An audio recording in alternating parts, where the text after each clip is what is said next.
Alright, you guys, welcome back to another gaming test. We're going to be checking out Silent Hill 2 on PC with an RTX 4090. I did just actually test this game yesterday on PlayStation 5 Pro. It was a bit underwhelming. There was a lot of visual issues, a lot of visual noise, and you know, we knew that game kind of had some problems already. We understand that the developers had an early version of PSSR on PlayStation 5, so I think that game really just needs an update. I've had my gripes about some games, but in any case, let's just go ahead and take a look at Silent Hill 2 on PC. Now, I already have all my settings in place. I'll kind of just show that to you really quickly, but we're in 4K. We are using frame generation, DLSS, balanced, and render quality is set to epic, right? So that's kind of how we're gonna go here. All this stuff is, motion blur. Oop, that should be turned off actually. So in any case, let's go ahead and take a look. We are gonna skip the initial scene and we're gonna get right into the game so we can just kind of take a look at the visuals for you.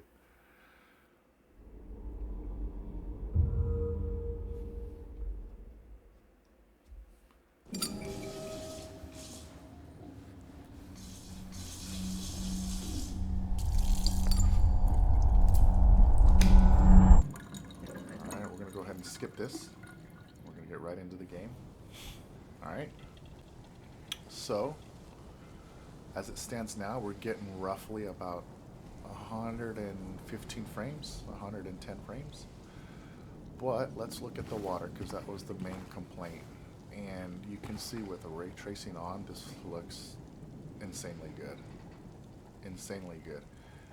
We do not have all the visual noise on the outer edges of the puddles like we did in the PlayStation 5 Pro. And the character hair details, it's not much different. There's a little bit of fuzz there still, but it's very tolerable. I just want to pan around a little bit, make sure we're getting a solid. It kind of dropped down to about 90 frames, 100 frames. So, but listen, that's still better than 60, which you're gonna get on PlayStation 5 Pro. And I could adjust the settings. I could turn down some of the visual detail and maybe get over like 120 frames. I actually did that off camera already. But if I was gonna play this game and I wanted the best visual experience, this is probably how I would do it. So, right out of the gate, without any question, just look at the ray tracing there. You can see the details in the trees that's reflecting off the water. That's really good. That is very nice, you guys. Now, should you have to run out and buy a PC just to get a better visual experience? I think that answer is like no. I think the developers need to optimize this game properly, because even as I pan around, I'm not sure if this YouTube is gonna show this because of some of the compression, but I do have a little bit of a gripe in regards to this ghosting effect happening around the character's head and hair.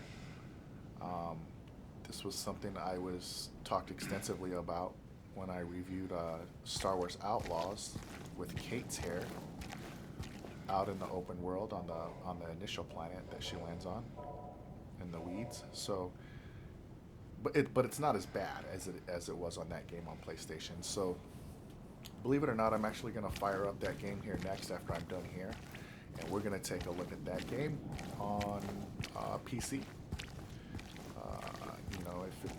I'm anticipating it's gonna be much better than this.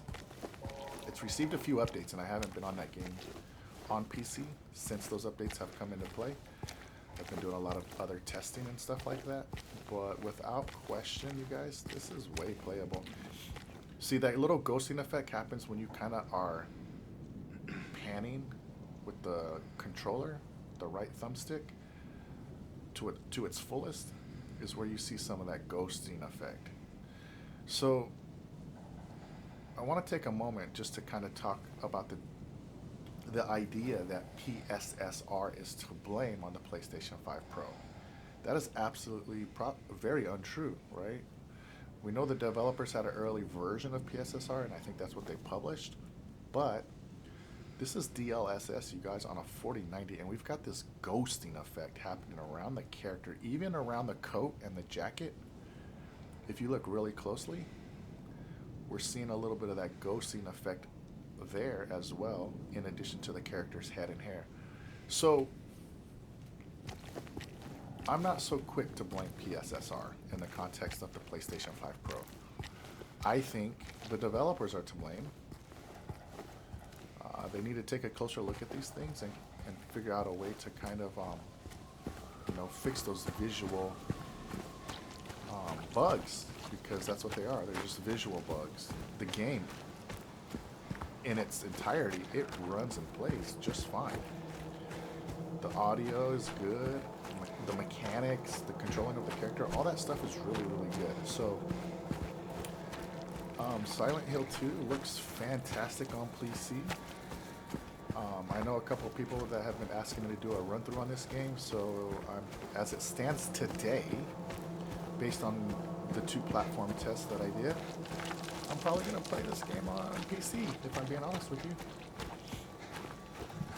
And most games are going to be better on PC than on the PlayStation 5 Pro, but listen, there's a lot of games on PlayStation 5 Pro that are hitting 120 frames with fantastic fidelity.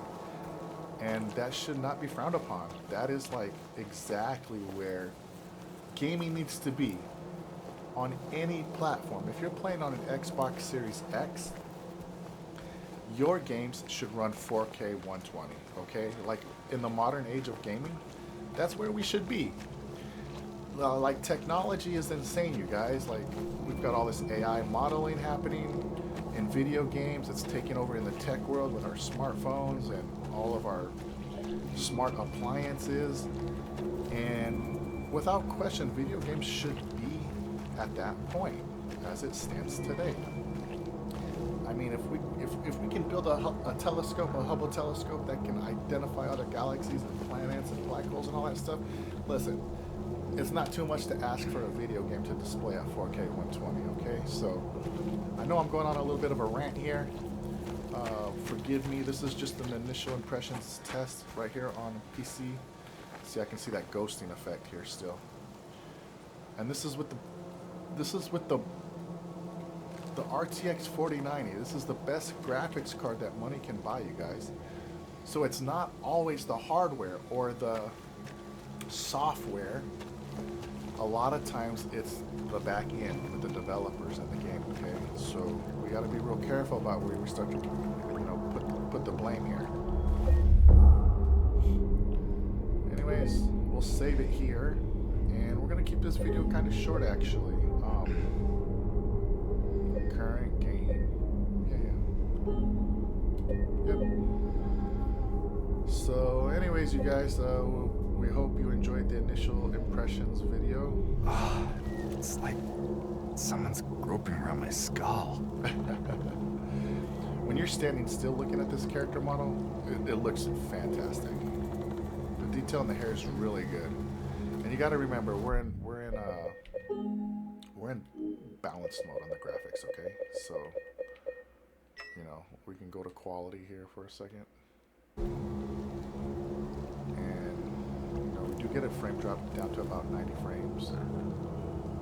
The hair, the detail in the hair. You could play this game in quality or balanced, man. I don't think it matters. You can start to, put it down to performance. You can remove the ray tracing. Ray tracing takes a really big hit on games, you guys, on games' performances. It's really important that we understand that. The more ray tracing you add, the more the frame rate drops, okay? And in this game, it's about a 20 to 30 frame rate drop. I'll just do a quick test on that, and then we're going to wrap it up. Now, unfortunately, I don't have any way to kind of show you the frames, so you got to kind of just have to take my word for it. But anyways, we're about 90 frames right here, okay? I'm going to go ahead and turn off ray tracing. Okay, you can see the difference here in the image on to the right. Sheesh, the lighting actually looks kind of better with it off, if I'm being honest. Anyways, let's turn it off. Let's check out the frame jump. Yeah, so we went from 90 to 105, so it's a difference of 15 frames per second.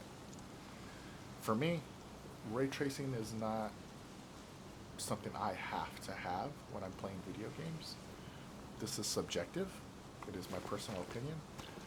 But, you know, I'd give up ray tracing for a better frame rate on console and PC for that matter. So, anyways, I think, you know, consoles need to offer the ability to turn ray tracing off and on so we can get better uncapped frame rates. But that's just me. Anyways, we're going to wrap up this initial impressions testing. 100% it's playable on PC. Much more playable than it's going to be on the PlayStation 5 Pro from a visual standpoint. But again, you know, we still have a little bit of ghosting. So when you do this, so let's not blame DLSS for that. Let's not blame PSSR for a lot of the issues that the game is having around the puddles when you first launch the game. Let's push a little bit more of this blame towards the developers, you guys. And another thing to take into consideration is PSSR is in its first iteration, its first generation of development. So it's going to constantly get better. They'll improve it on PlayStation 5 Pro, and it'll just be that much better on the next console, like the PlayStation 6. So that's all we have for you guys. I hope you enjoyed it. Let me know in the comments if you have any questions about any of the settings on the RTX 4090, DLSS, and Silent Hill 2. We're done with this one. Peace.